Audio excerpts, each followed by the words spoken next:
Bonjour. Il y a 3 ans maintenant, notre chaîne avait produit une courte vidéo de réfutation du dogme de l'Immaculée Conception, qui s'inscrivait dans le cadre d'une petite série avec le Filioque et la primauté romaine. Un catholique, responsable de la chaîne YouTube Bible et Savoir, a entrepris de nous réfuter. Nous lui avons répondu longuement dans une série de 3 vidéos, totalisant un peu plus d'1h30 de vidéos. S'entêtant dans l'erreur, il a choisi de nous répondre à nouveau, et sa réponse fait presque 2h30. Nous en sommes donc à 4 niveaux d'indirection. Il ne m'est donc pas permis de répondre en incluant ces 4 niveaux sans que cela devienne tout à fait indigeste.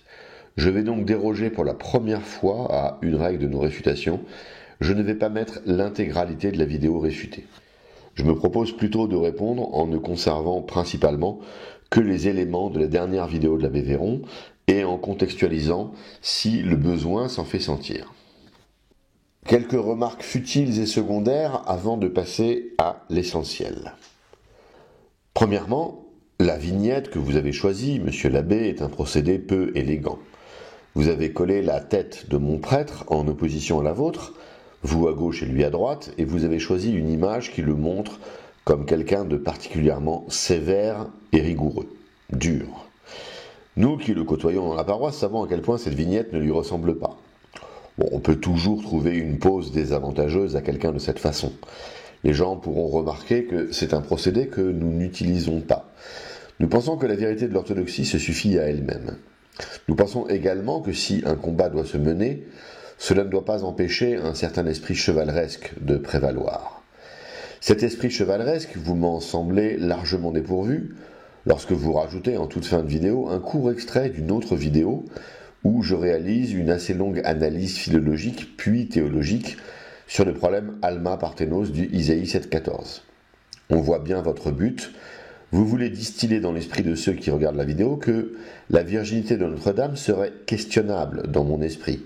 J'invite donc les gens qui auraient été perturbés par votre petite manipulation à regarder le passage adéquat dans notre vidéo intitulée Bible et modernisme, réponse à Radio Athéna. En parlant de Radio Athéna, il s'agit d'une chaîne tenue par des sédévacantistes, c'est-à-dire les catholiques les plus sérieux sur la doctrine. Quant à vous, on ne sait toujours pas si vous appartenez au catholicisme conciliaire, à sa partie traditionnelle ou à sa partie sédévacantiste.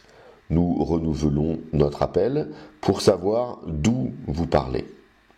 Les commentaires sous votre vidéo sont instructifs. Une personne déclare « Merci d'avoir bien défendu l'honneur de Notre-Dame, la très sainte Vierge Marie ». C'est intéressant de voir dans le peuple catholique romain cette effroyable confusion entre vérité et vénération, comme si l'honneur de la Sainte Vierge était attaqué si on refusait ce dogme absurde. Est-ce que la personne qui commente de la sorte se rend bien compte que l'orthodoxie n'attaque pas l'honneur de la Théotokos, mais qu'elle défend simplement la vérité de la foi et de l'histoire? Abbé Véron, vous vous faites le relais d'un mensonge qui enferme les gens dans une foi que n'ont jamais eu les docteurs, les pères, les saints, les martyrs et les ascètes. Quand un autre vous dit « Je reste fidèle à votre chaîne et à l'enseignement de l'Église », qu'il sache que ce n'est pas l'enseignement de l'Église, je vais essayer de le montrer une nouvelle fois. Bonjour à tous et bienvenue dans cette vidéo qui va être une vidéo débat. Mais avant de commencer le débat, j'aimerais parler de l'intérêt du sujet. Si vous vous souvenez de ma précédente vidéo sur l'Immaculée Conception, j'avais dit que le dogme de l'Immaculée Conception n'était pas du tout le plus important de la religion catholique. Et d'abord, dans la religion catholique, les dogmes les plus importants, c'est la Trinité, l'incarnation, la rédemption. Et l'Immaculée Conception, c'est vraiment, si on a le temps, voilà, c'est à la fin du catéchisme que l'on voit l'Immaculée Conception, bien évidemment. Cependant, eh bien, ce qu'il faut voir, il y a 2 raisons pour lesquelles l'Immaculée Conception revêt aujourd'hui une importance tout à fait particulière. D'abord, c'est le dogme le plus attaqué de la religion catholique avec l'infaillibilité pontificale. Et puis la deuxième raison, eh bien, c'est que l'Immaculée Conception, c'est celui qui a été honoré par Dieu par le plus de miracles. On a notamment la médaille miraculeuse qui a pris ce nom par la piété populaire. C'est la piété populaire qui lui a donné ce nom. Pourquoi ?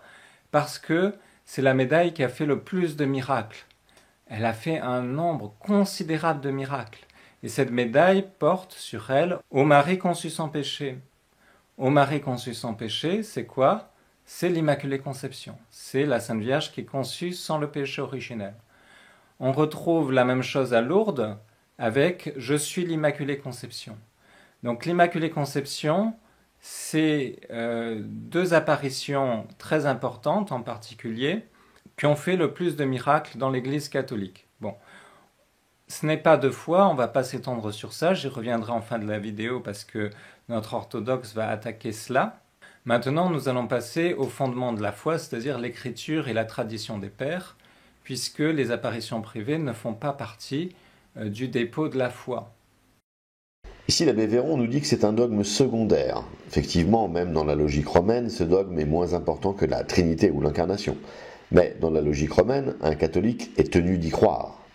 Un catholique, et ceci est rappelé dans leur catéchisme ou dans leur droit canon, se doit de croire l'ensemble des dogmes formulés par leur Église. Et donc, même s'il s'agit d'un dogme secondaire, un catholique romain est tenu d'y croire. Le document romain qui formula le dogme précise d'ailleurs, je cite, « Si donc quelques-uns, ce qu'à Dieu ne plaise, avaient la présomption de penser dans leur cœur autrement qu'il n'a été défini par nous, qu'ils apprennent et sachent que, condamnés par leur propre jugement, ils ont fait naufrage dans la foi et quitté l'unité de l'Église. Et de plus que, si par la parole, par l'écriture et par toute autre voie extérieure, ils osaient exprimer ces sentiments de leur cœur, ils encourraient par le fait même les peines portées par le droit. » Fin de citation. Vous dites, monsieur l'abbé, que ce dogme est très attaqué. Et cela est normal. Vous en avez fait une vérité de foi au lieu de le laisser en tant qu'opinion théologique personnelle. Si le pape Pie IX avait déclaré qu'à titre personnel, il lui semblait que la Sainte Vierge avait été préservée du péché originel dès sa conception, nous n'attaquerions pas ce dogme de la sorte. Mais eu égard à la vérité de l'Église, il nous faut dire les choses et ouvrir les yeux des Romains pour qu'ils quittent cette Église hérétique qui leur ment et qui leur fait passer une innovation pour une tradition. Donc j'arrête là la définition du péché originel par notre orthodoxe, parce qu'il va la développer pendant 8 minutes. Alors moi je veux bien, mais il évoque des tas d'aspects qui n'ont rien à voir par la suite avec l'Immaculée Conception. Par exemple, il nous dit que la terre a été maudite. Bon, c'est très bien. Mais en quoi après il va le relier à notre sujet et à notre débat? En quoi après, eh bien ça va lui apporter quelque chose quant à l'Immaculée Conception? On est dans du hors-sujet. Qu'il fasse une vidéo sur le péché originel sur sa chaîne, mais en quoi il nous donne tout un tas de points qui ne seront jamais reliés dans sa vidéo à l'Immaculée Conception. Il fait mine de vouloir noyer le poisson et faire la langue de bois, parce que plus il continue comme ça, si vous voulez, plus les personnes ont oublié ma propre définition du péché originel.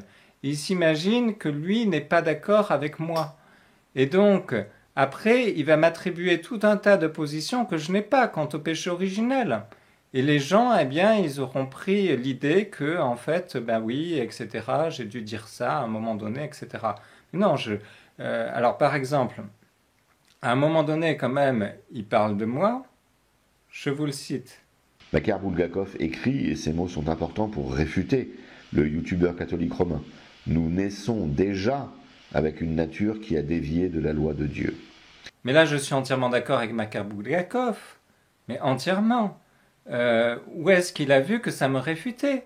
À aucun moment de sa vidéo, il ne montrera comment cet aspect me réfute. Sinon, en m'attribuant des positions que je n'ai pas.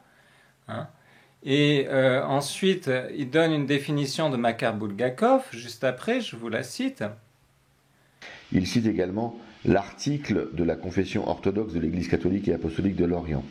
Le péché originel est la transgression de la loi de Dieu, donnée dans le paradis à notre premier père Adam.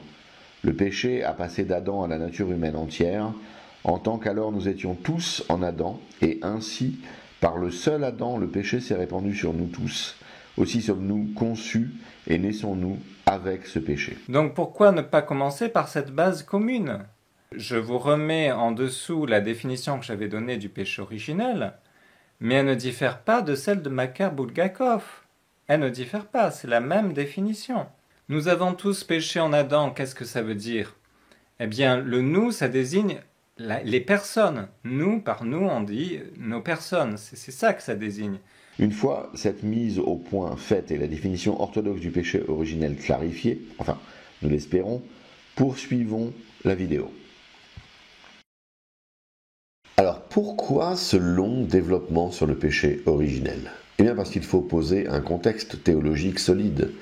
Le but est aussi d'offrir un tour d'horizon complet. Nous avons pour but de former théologiquement les gens qui nous regardent. Vous les gavez d'hérésie, nous les nourrissons d'orthodoxie. Je comprends votre incompréhension. Parler du péché originel et de toutes ses conséquences, ce n'est pas être hors sujet. J'ai parlé du fait que la terre était maudite parce que Makar Bulgakov en parle, et le dogmaticien c'est lui, pas moi. Moi je suis juste youtubeur. Vous y voyez une intention malicieuse pour noyer le poisson et utiliser la langue de bois. Je vous laisse ces procédés entachés de fourberie. Je me contente néanmoins de vous renvoyer un petit passage hors sujet, la poutre, la paille, tout ça quoi. Et je terminerai par « Ô Marie conçue sans péché, priez pour nous qui avons recours à vous ». Donc certains préfèrent « Priez pour nous qui avons recours à vous ». C'est une liaison qui est non euphonique, mais on dit on va au nord-est, non pas on va au nord-est. Bon, vous choisirez, hein, c'est comme vous voulez. Vous pouvez m'indiquer dans les commentaires ce que vous préférez.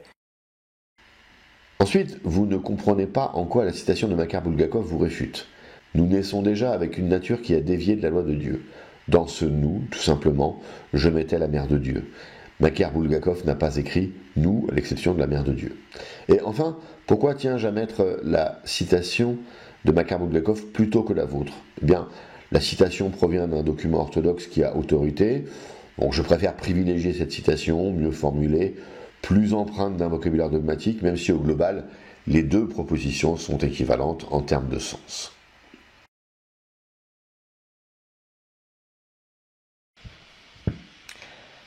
Alors non, nous ne nous alignons pas sur cette théologie, sur cette herméneutique qui imagine deux humanités, deux natures humaines presque de façon à rendre nécessaire l'Immaculée Conception. Mais où a-t-il vu que j'imaginais deux humanités ou deux natures humaines presque? Mais pas du tout.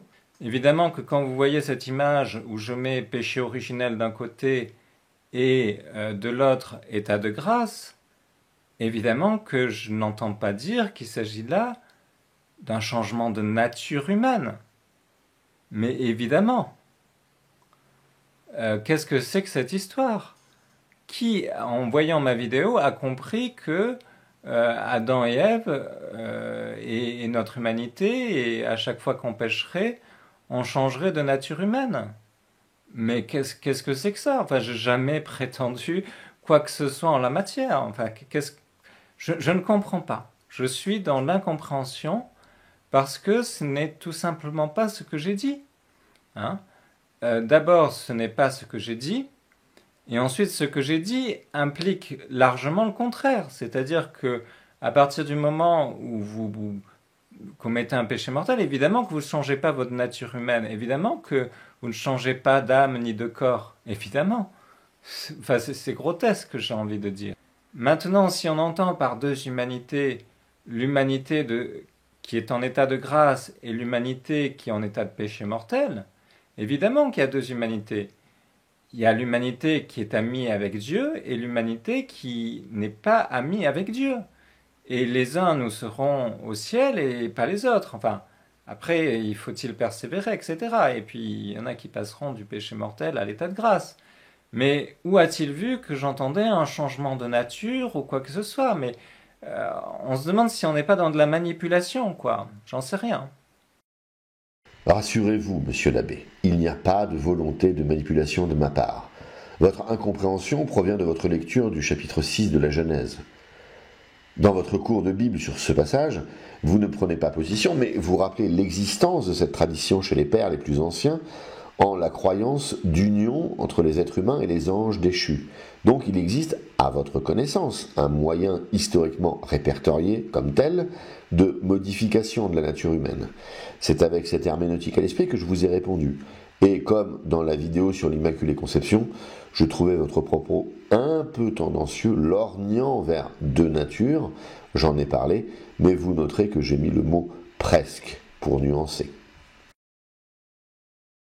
Ici, enfant de Dieu ou enfant du diable sont des considérations spirituelles et pas du tout physiques. Marie, comme tous les êtres humains, descend d'Adam et Ève. C'est d'eux dont elle tire la même nature que nous.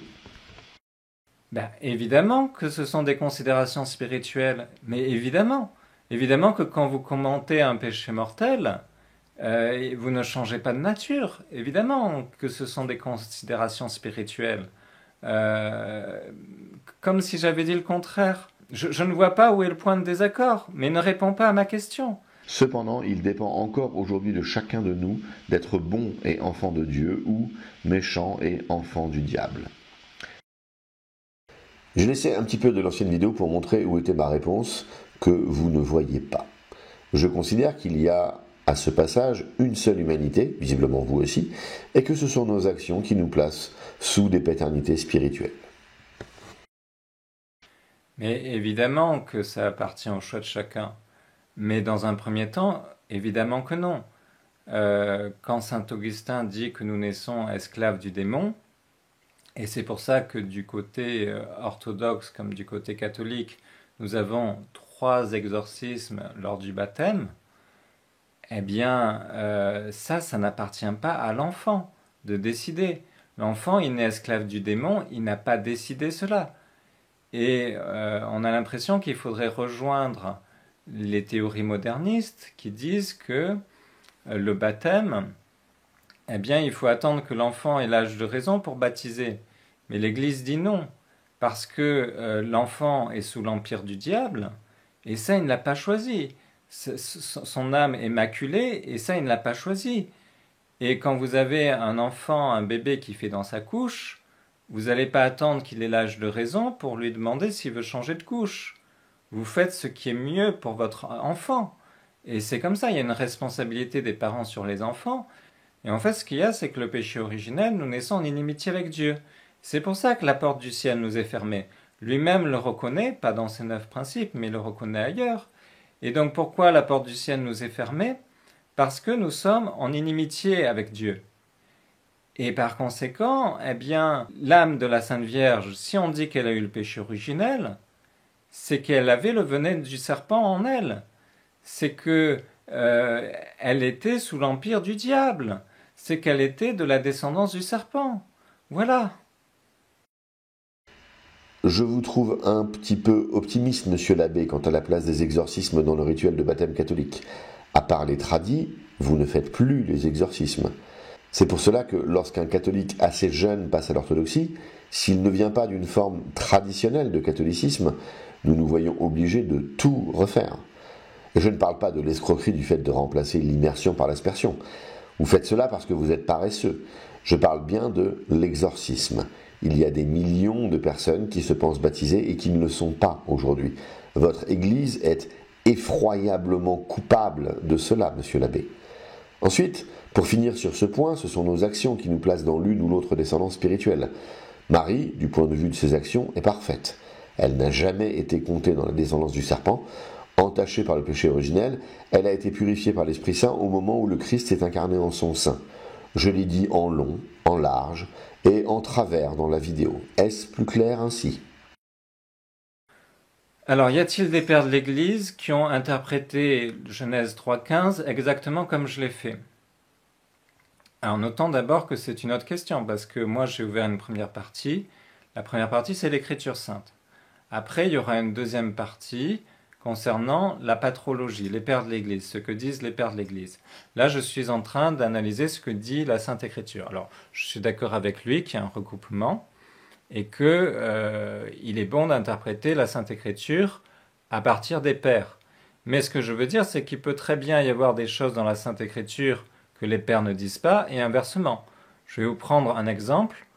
Le dogme de l'Assomption ne se trouve pas dans la Sainte Écriture. Voilà.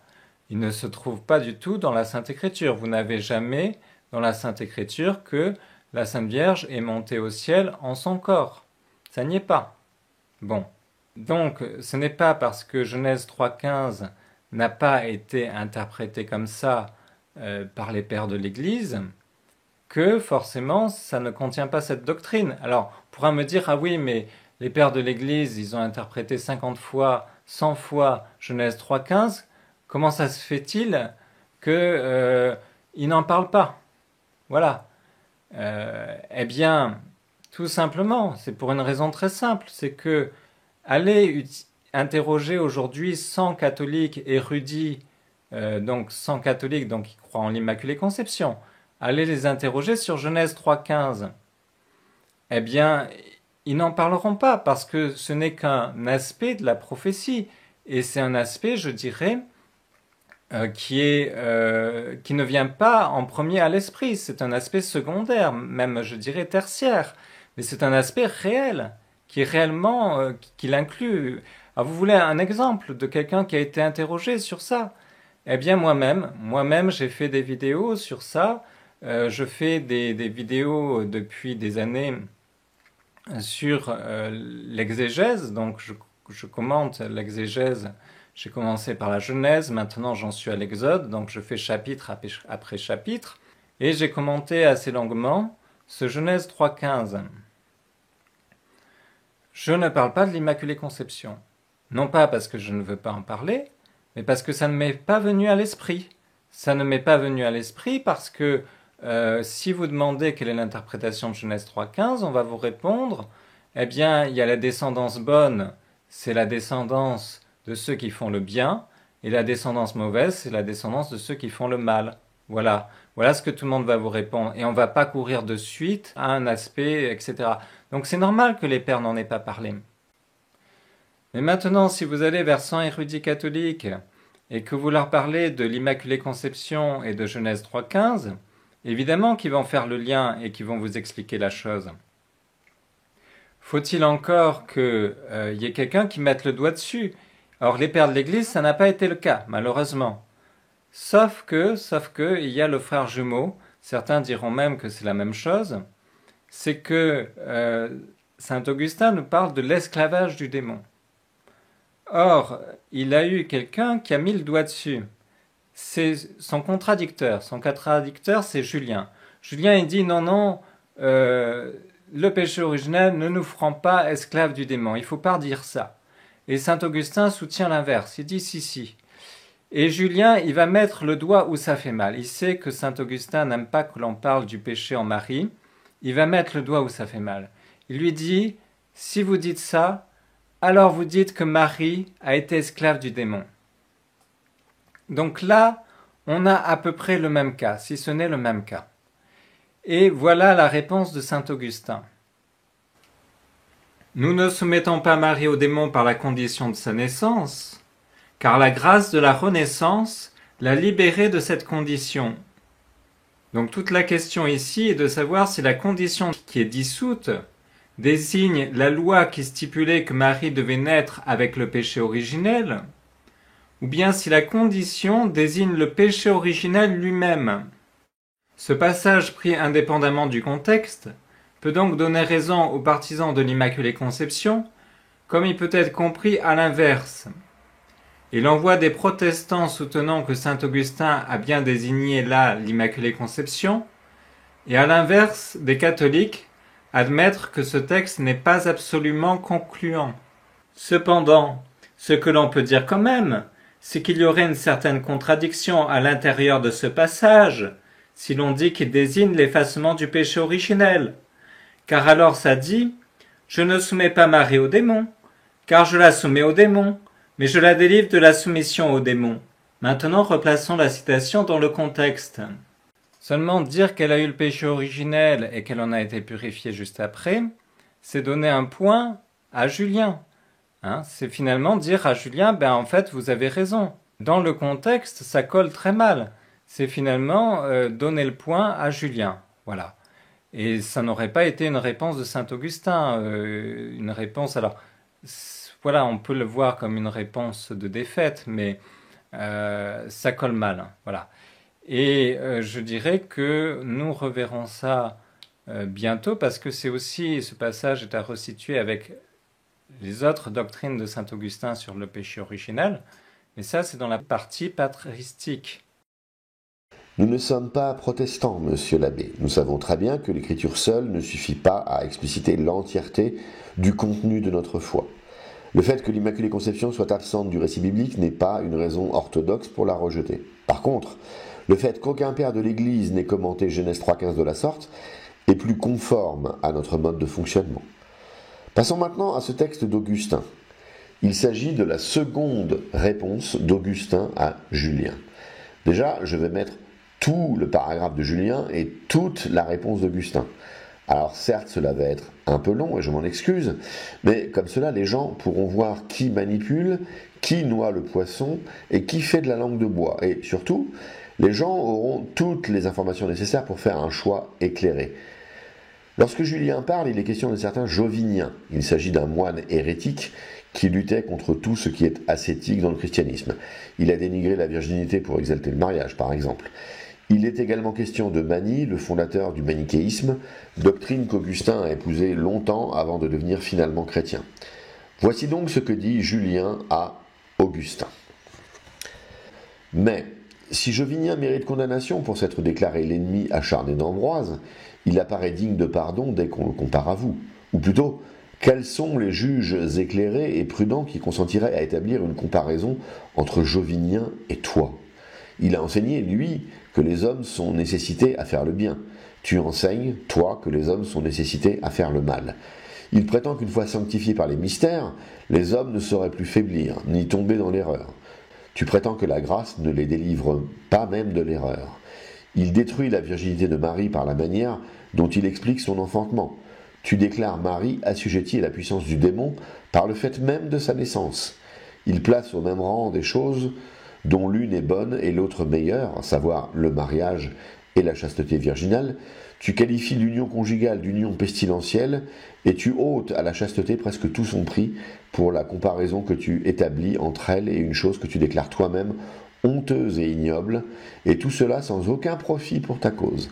Car en donnant ainsi la préférence à la virginité, non pas sur une chose bonne, mais sur une chose mauvaise, tu ne réussis absolument qu'à confondre toutes les notions de la saine raison et du sens commun. Ne faut-il pas, en effet, qu'une chose soit bien vile et bien digne de mépris, pour qu'on ne puisse la préférer qu'à ce qu'il y a de plus ignoble et de plus infâme ? Mais Jovinien a-t-il donc jamais outragé la majesté divine d'une manière aussi injurieuse que tu le fais toi-même ? Il a voulu, lui, restreindre les droits imprescriptibles de la justice de Dieu pour étendre d'autant les droits de sa miséricorde. Toi, tu veux aussi restreindre les droits de cette même justice, mais pour établir le règne de la méchanceté. Il prétend que ceux qui sont bons et ceux qui sont parfaits recevront de Dieu une récompense égale et des honneurs semblables. Tu prétends que les bons et les impies, en d'autres termes que les innocents et le démon, subiront des tortures et des supplices identiques. Suivant lui, donc, Dieu est indulgent à l'excès, tandis que suivant toi, il est souverainement inique. Il enseigne que les hommes qui ont participé au mystère divin ne peuvent plus se rendre coupables de péché. Toi, au contraire, tu soutiens que Dieu lui-même pêche à la fois par la faiblesse et l'impuissance des mystères qu'il a institués, par la rigueur tout à fait démesurée des préceptes qu'il impose, et par la cruauté avec laquelle il exerce ses jugements. Si donc il y a entre Jovinien et toi une distance aussi grande que ton union avec Mani est étroite, il s'ensuit manifestement que la doctrine de Jovinien comparée à la tienne est d'autant plus supportable que celle de Mani comparée à celle de Jovinien est plus horrible. Fin de citation. C'est tiré du deuxième livre contre Julien, livre 4, chapitre 122. Alors analysons rapidement l'attaque de Julien contre Augustin. Il prend Jovinien comme une sorte d'extrême, disons, optimiste, voyant chez Dieu une miséricorde qui l'emporte sur tout. Il positionne Augustin en extrême du pessimisme, dépeint comme quelqu'un voyant Dieu comme condamnant tout le monde à cause de cette doctrine du péché originel, ce qui lui permet de façon insidieuse de se positionner en tant que personnage central et équilibré. Le passage qui nous intéresse pour le cas précis de l'Immaculée Conception est le suivant. Il détruit la virginité de Marie par la manière dont il explique son enfantement. Tu déclares Marie assujettie à la puissance du démon par le fait même de sa naissance. On comprend ici que Jovinien niait la virginité perpétuelle de Marie à cause de la naissance du Christ. Et il attaque Augustin en lui disant que la conséquence mécanique du péché originel est de considérer Marie comme maudite, damnée, sujette à la volonté démoniaque. Voyons la réponse d'Augustin. C'est une longue réponse, mais il me semble qu'il faut sortir des citations sur 10 mots pour entrer dans la pensée d'un père, ce qui évitera de lui attribuer une hérésie comme l'Immaculée Conception. Je cite. « Combien tu es aimable de me comparer à Jovinien pour essayer de me convaincre d'une perversité plus grande. Toutefois, je me réjouis de recevoir avec Ambroise cette injure que tu nous adresses au mépris de toute vérité. Mais, en même temps, je suis profondément contristé de te voir délirer ainsi. Tu prétends que je suis pire que Jovinien précisément parce que, suivant toi, je suis un vrai disciple de Manie. Et comment prouves-tu que je suis un vrai disciple de Manie?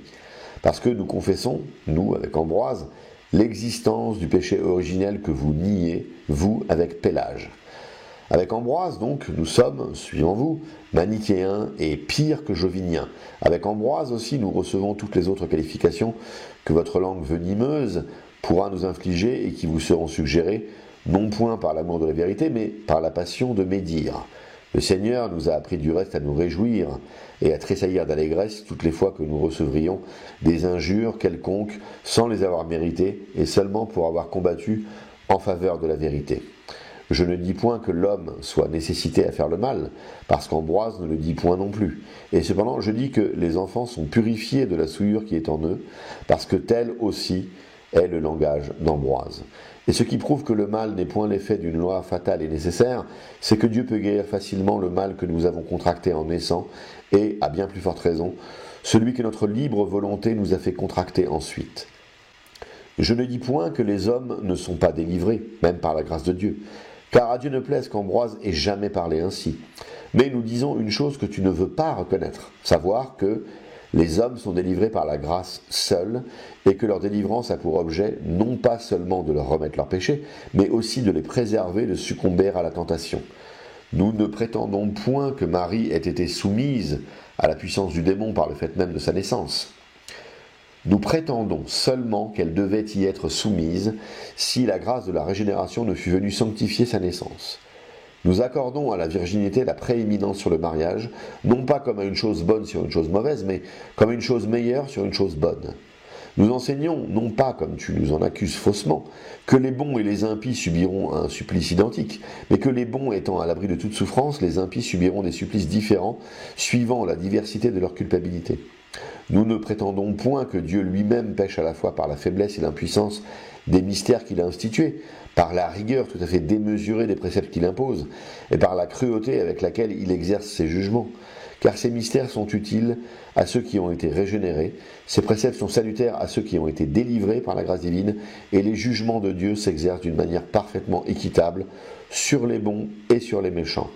Voilà que nous avons repoussé loin de nous les allégations à l'aide desquelles vous prétendiez établir que nous sommes plus pervers que Jovinien.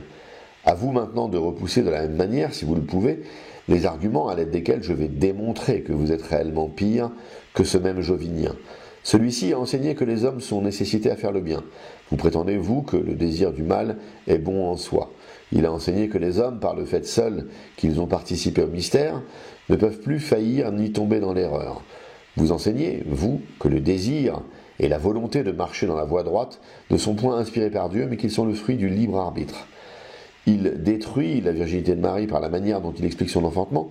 Vous déclarez la chair sainte qui a été procréée de la Vierge, semblable en tout à la chair des autres hommes, et vous ne reconnaissez aucune différence entre la ressemblance de la chair de péché et la chair de péché elle-même. Il place au même rang ce qui est bon et ce qui est meilleur, je veux dire le mariage et la virginité. Vous placez au même rang ce qui est bon et ce qui est mauvais. Car suivant vous, la discorde et la lutte intérieure entre la chair et l'esprit est aussi bonne et aussi louable en soi que la paix du mariage. Il prétend que ceux qui sont bons et ceux qui sont parfaits recevront de Dieu une récompense égale et une gloire semblable. Vous prétendez que, parmi ceux qui sont bons, un certain nombre, non seulement ne recevront aucune gloire dans le royaume de Dieu, mais ne verront pas même ce royaume. Suivant lui, les hommes qui ont participé au mystère de Dieu ne peuvent plus se rendre coupables d'aucun péché. Suivant vous, la grâce de Dieu sert à nous faire éviter le péché plus facilement, mais nous pouvons, sans le secours de cette grâce, et par les seules forces de notre libre arbitre, nous abstenir de tout péché. En quoi vous résistez avec une audace vraiment phénoménale à l'autorité divine de celui qui a dit, en parlant des bonnes œuvres, « Sans moi, vous ne pouvez rien faire ».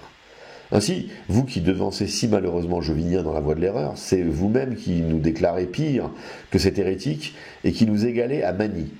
Vous espérez sans doute trouver un moyen facile d'excuser et de justifier votre présomption, dans ce fait seul que vous êtes auteur d'une hérésie nouvelle et que, lorsque nous voulons réfuter votre doctrine et la qualifier comme elle le mérite, il nous est impossible de la comparer à aucune des hérésies connues.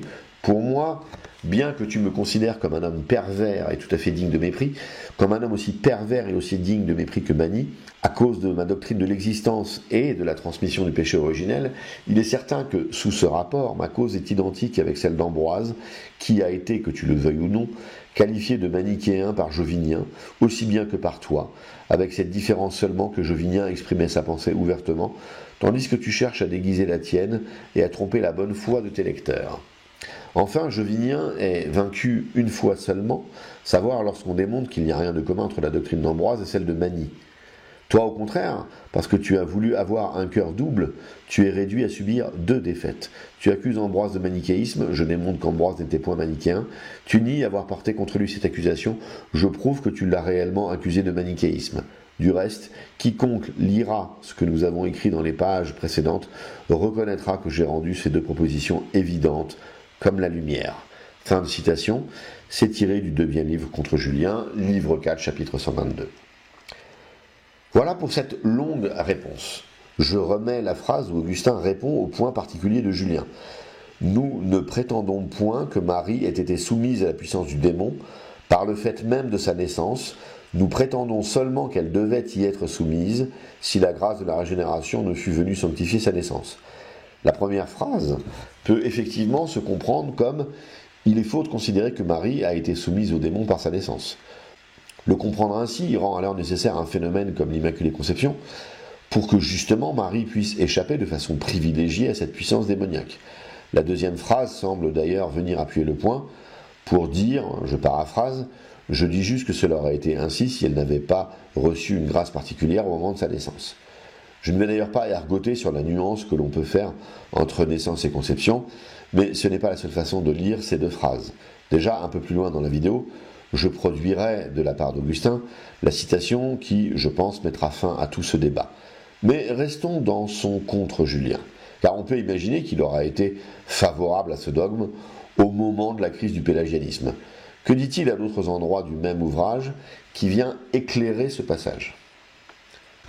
Premier livre contre Julien, livre 4, chapitre 34. C'est Augustin qui parle. « Je n'ai pas fait remarquer que vous dénaturez mes paroles par la manière dont vous les citez. Selon vous, j'aurais dit « les enfants sont sous le joug du démon parce qu'ils naissent de l'union des corps ». J'avais dit « les enfants qui naissent de l'union des corps ». Or, entre ces 2 propositions, la différence est très grande. En effet, la cause du mal n'est pas précisément l'union des corps, car cette union eût existé lors même que la nature humaine n'aurait pas été viciée par le péché de nos premiers parents.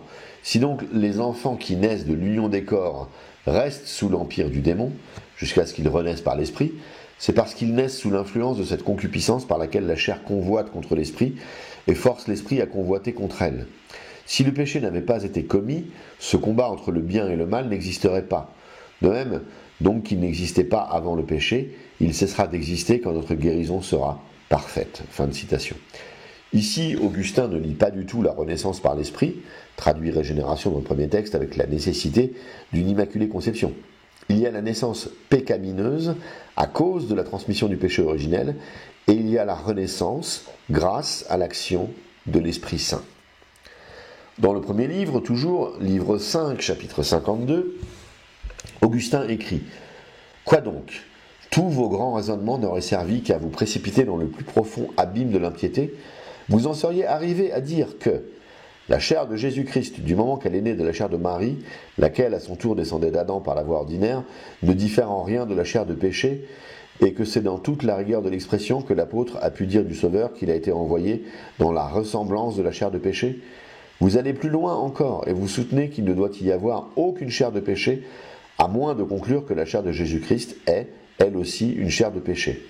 Mais s'il n'y a aucune chair de péché, comment peut-il y avoir une ressemblance de la chair de péché ? Vous prétendez que je n'ai pas compris la maxime de l'apôtre. Pourquoi donc ne l'avez-vous pas expliqué ? À l'école d'un aussi grand docteur que vous, nous aurions pu apprendre comment une chose peut être semblable à une autre qui n'existe pas. Si donc cette hypothèse n'est qu'une absurdité, et s'il est certain que la chair de Jésus-Christ n'est pas une chair de péché, mais une chair semblable à la chair de péché, la conclusion la plus évidente à tirer, c'est que, à l'exception de la chair de Jésus-Christ, toute chair de l'homme est une chair de péché. Il suit de là que le moyen de transmission du mal dans le genre humain, c'est bien cette concupiscence dans laquelle le Christ n'a pas voulu être conçu. Oui, sans doute, le corps de Marie avait été formé par la voie ordinaire, cependant, il n'a pu transmettre au corps de Jésus-Christ un mal dans lequel il n'avait pas conçu ce même corps du Sauveur. D'un autre côté, enseigner du corps de Jésus-Christ qu'il est dans la ressemblance de la chair de péché, n'est-ce pas affirmer clairement que, dans les autres hommes, la chair est une chair de péché ? Et si l'apôtre compare la chair de Jésus-Christ à la chair de tous les enfants des hommes, vouloir en conclure que des deux côtés la chair est d'une pureté égale et parfaite, c'est faire preuve d'une hérésie détestable et criminelle. Fin de citation. Si le passage apporté par l'abbé Véron semble pencher pour l'Immaculée Conception, on ne comprend pas pourquoi ici, qui est un passage clé pour expliciter la pensée d'Augustin, pourquoi il ne parle pas du cas particulier de Marie. Mais puisque l'abbé Véron dit qu'il n'y a pas de nécessité absolue de l'Immaculée Conception pour empêcher le mal de se propager au Christ, il n'y a pas de nécessité absolue non plus pour Augustin d'en parler. Ce sont les deux passages les plus en rapport que j'ai pu trouver dans tout cet échange entre Augustin et Julien. Mais rien ne permet de pencher dans un sens ou dans l'autre. Voici par exemple, à l'aune de tout cela, la lecture orthodoxe que l'on pourrait faire de la phrase ramenée par l'abbé Véron. Nous ne prétendons point que Marie ait été soumise à la puissance du démon par le fait même de sa naissance, nous prétendons seulement qu'elle devait y être soumise, si la grâce de la régénération ne fût venue sanctifier sa naissance. Voici une paraphrase qui irait davantage dans un sens orthodoxe et qui pourrait nous affranchir d'un Augustin confessant l'Immaculée Conception. Ce n'est pas la naissance qui nous rend automatiquement dans une soumission au démon. Déjà, cette soumission n'est pas entière, elle n'est pas aussi sombre qu'a voulu le dépeindre Julien de façon caricaturale. La vie est le lieu d'un combat spirituel où l'homme peut très bien se tourner vers Dieu par le baptême, dont Augustin parle abondamment dans cet échange. C'est l'expression du libre arbitre qui est centrale ici. Si la régénération n'existait pas, alors oui, Marie, à sa mort, aurait été soumise au démon. C'est cela que voulait dire Augustin, il me semble. Et nous le prouverons quand nous ramènerons son texte non ambigu sur la question. Et dans cette lecture, le terme naissance devient tout à fait logique. Il est lié à une renaissance et peut être complètement distincte de conception. Alors ce parallèle est complètement abusif. Pourquoi ?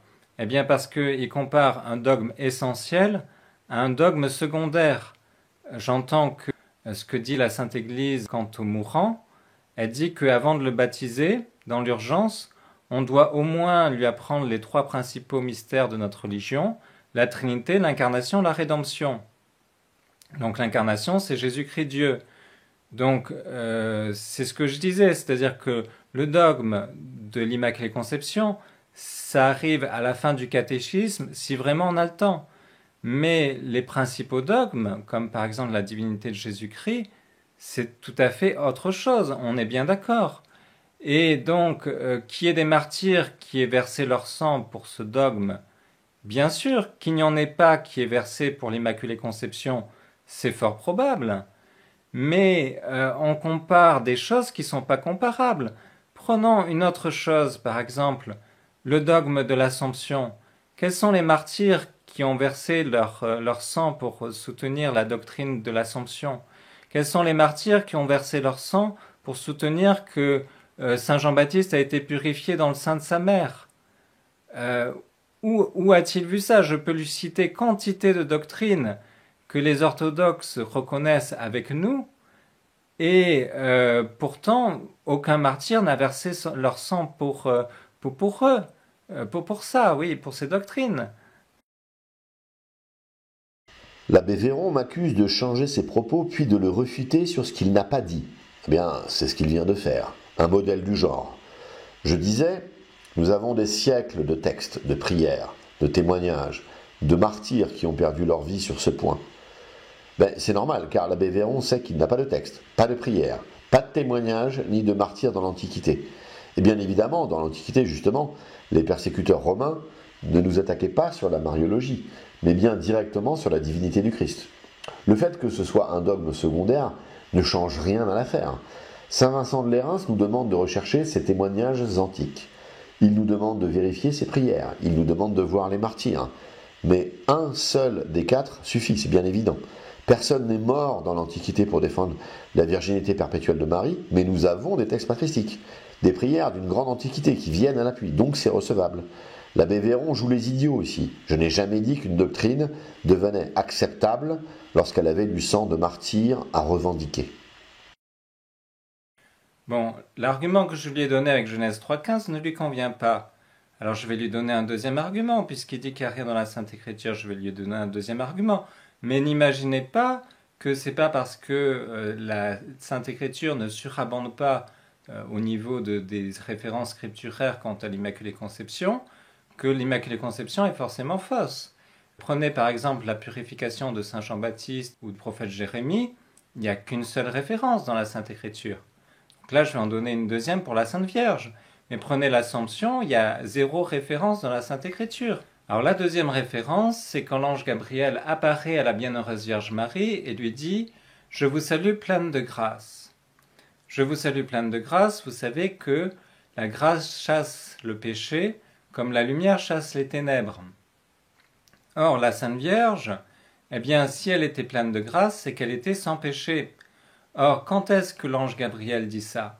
Eh bien, il dit ça avant le fiat, avant que la Sainte Vierge réponde fiat. Or, notre orthodoxe, eh bien, situe la purification du péché originel au moment du fiat. C'est-à-dire qu'il dit que quand Dieu le Fils s'est incarné dans le sein de la bienheureuse Vierge Marie, il la purifia de son péché. Mais ce qu'il y a, c'est qu'il n'y avait déjà plus de péché, puisqu'elle était pleine de grâce. Quand l'ange l'a saluée, eh bien, elle était déjà pleine de grâce. Alors je sais qu'il y a une minorité d'orthodoxes qui situe la purification du péché originel bien plus tôt.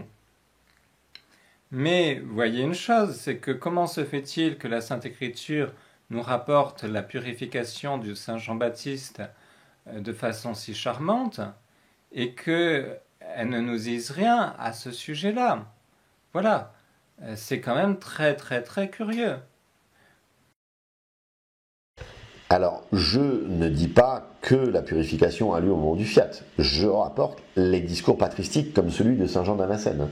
Ce n'est pas Laurent le youtubeur qui parle. Je me contente de citer les sources. Je ne suis qu'un porte-voix, rien de plus. Pourquoi l'Écriture ne parle pas de la purification de Marie? Elle le fait. Cela s'appelle l'Annonciation. Il suffit de lire les commentaires des pères. Alors, voyons déjà le verset pour le « pleine de grâce ». Le voici dans une version courante. L'ange étant entré où elle était, lui dit « Je vous salue pleine de grâce, le Seigneur est avec vous, vous êtes bénie entre les femmes ». Le terme grec en question est « kekaritomeni ». La racine est le verbe « karitoo » qui peut se traduire par « faire une grâce » ou passivement comme « rempli de grâce » d'après les lexiques théologiques. On trouve le terme en Siracide 18-17. Qui est traduit par « Ne vois-tu pas que la parole est meilleure que le don? L'homme gracieux unit les deux ensemble. » Il ne s'agit donc pas bibliquement d'un terme réservé à un individu créé dans des conditions uniques et stupéfiantes. Le verbe est conjugué dans Éphésiens 1,6 qui se traduit par « à la louange de la gloire de sa grâce qu'il nous a accordée en son bien-aimé ». C'est le verbe qui est ici rendu par « accorder ». On voit plutôt, parce que les exemples sont peu nombreux, qu'il s'agit davantage d'une personne à qui on a fait une grâce, qui est en possession d'une grâce. La tournure pleine de grâce est davantage exégétique, herméneutique, mais pas philologique. Saint Jérôme choisit de traduire Ave gratia plena et commente évidemment en ce sens. Mais son commentaire laisse entendre que c'est au moment où elle entend cette salutation que l'Esprit Saint fond sur elle pour la combler de grâce. En tout cas, l'abbé Véron semble vouloir voir Marie comme une sorte de bouteille, déjà pleine de grâce. Et il n'y avait plus de place pour une grâce supplémentaire. Je me vois donc obligé de faire une exposition de la doctrine de la grâce. Je sais déjà que l'abbé Véron me reprochera un long tunnel de plusieurs minutes d'être hors sujet, puisque je vais vouloir être exhaustif. Qu'il pardonne mon zèle dans sa réponse. La grâce dans le christianisme est tout ce que le Seigneur accorde à ses créatures, gratuitement, sans aucun mérite de leur part. Or, si c'est par grâce, ce n'est plus par les œuvres. Autrement, la grâce n'est plus une grâce. Et si c'est par les œuvres, ce n'est plus une grâce. Autrement, l'œuvre n'est plus une œuvre. Les théologiens font la distinction entre grâce naturelle et grâce surnaturelle. La grâce naturelle est ce que les créatures reçoivent par la nature, la vie, la santé, la raison, etc. La grâce surnaturelle est un complément de la grâce naturelle. Par exemple, lorsque nous sommes illuminés immédiatement de la vérité ou que nous recevons une coopération pour une œuvre de piété. Cette grâce surnaturelle elle-même se subdivise en deux catégories, la grâce du Dieu créateur et la grâce du Dieu sauveur. La première était réservée à Adam et Ève avant la chute et seuls les bons anges en profitent aujourd'hui. La grâce salvatrice est accordée par le Christ, en Christ, à l'homme déchu et dégénéré. Mais lorsque la bonté de Dieu notre Sauveur et son amour pour les hommes ont été manifestés, il nous a sauvés, non à cause des œuvres de justice que nous aurions faites, mais selon sa miséricorde, par le baptême de la régénération et le renouvellement du Saint-Esprit, qu'il a répandu sur nous avec abondance par Jésus-Christ notre Sauveur, afin que, justifiés par sa grâce, nous devenions en espérance héritiers de la vie éternelle. Sont également appelés grâce les dons extraordinaires que Dieu dispense à divers membres de l'Église, dans l'intérêt de l'Église elle-même, pour la répandre et l'édifier.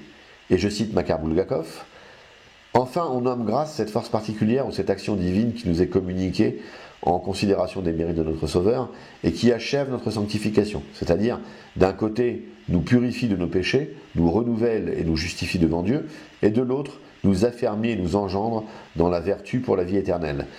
C'est dans ce dernier sens que même la grâce fait l'objet d'un enseignement dogmatique. » C'est tiré du tome 2 de sa théologie dogmatique, page 292-293.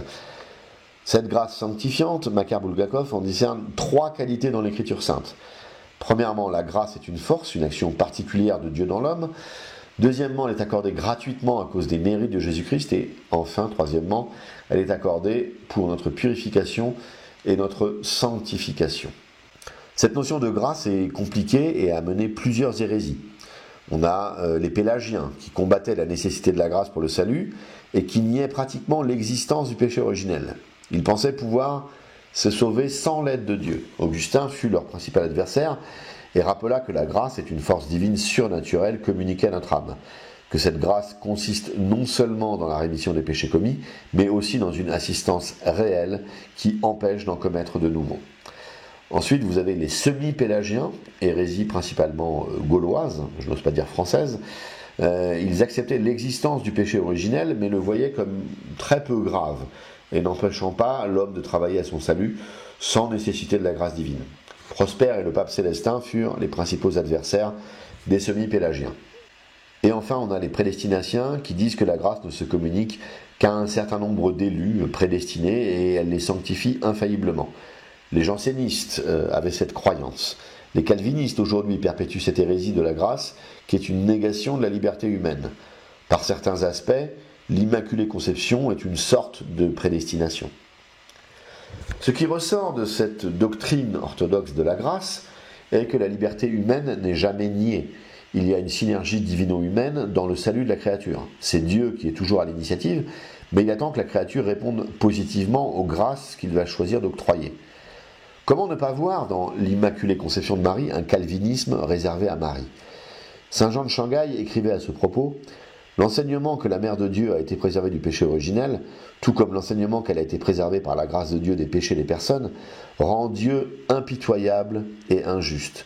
Car si Dieu a pu préserver Marie du péché et la purifier avant sa naissance, pourquoi ne purifie-t-il pas les autres hommes avant leur naissance, mais les laisse-t-il plutôt dans le péché ?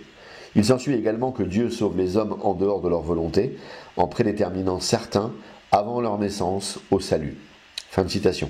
Saint Jean de Shanghai a ici parfaitement raison. Il ne se choque pas qu'un tel ait tel don, qu'un tel n'aurait pas. Nous savons que les talents sont répartis de façon inégale. Mais ici, il ne s'agit pas de talent ou d'aptitude, et donc relevant de la grâce naturelle. Il s'agit du salut. La toute sainte est sauvée. Elle est sauvée contre son gré. Nous y reviendrons.